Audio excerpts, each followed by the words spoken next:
Good morning, St. Anne's. My name is Tori Corcoran. My husband, Ray Steinmetz, and I moved to Annapolis in 2017, and we shopped churches, as you do, but our hearts kept pulling us back to St. Anne's. And we joined in 2019. And one of the reasons for that was its commitment to outreach. It just spoke to us. I'd like to highlight a couple of outreach programs this morning, as well as the ones that if you come to the forum, we'll get a lot more information about various outreach opportunities. But St. Anne's collaboration with St. Luke's Episcopal Church is something that I'm involved in.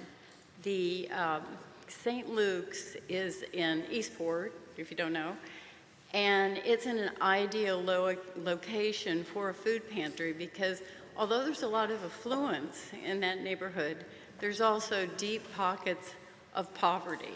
In fact, the state has identified it as a high-risk area for childhood hunger. And there's from between 70 and 80 families that are served on a weekly basis. Members of this church and of course of St. Luke's and others provide canned goods and dry goods on Mondays, and then the food pantry is open on Tuesdays. But what St. Anne's does in addition is we have a grant, and with that grant to St. Luke's, we provide fresh eggs, fresh produce, and fresh meat to these families. It's sort of loaves and fishes, isn't it, when you really think about it? So our neighbors will not be hungry. Another outreach program, that is important to me is the way that St. Anne's lifts up literacy.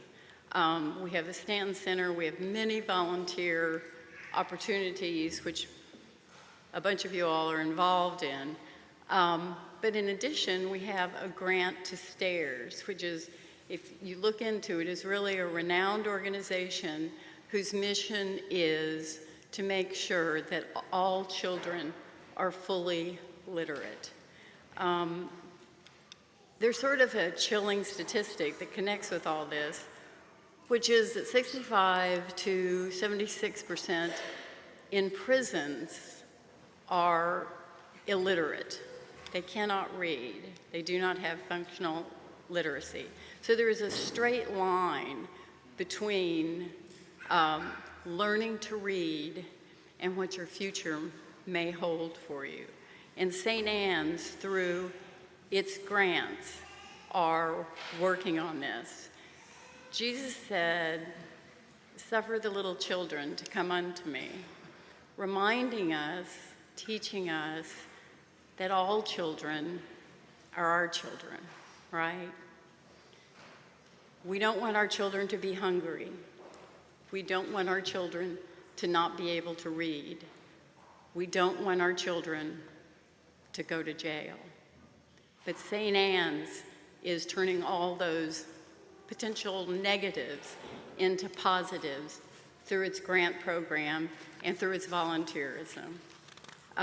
It gives me great comfort, Ray and I, when we make our pledge to St. Anne's, our one pledge, we know that so many different needs are being met and that they're being pooled to have an exponentially greater impact because of pooling our resources together in this congregation. I'm so grateful to be part of this loving and generous church.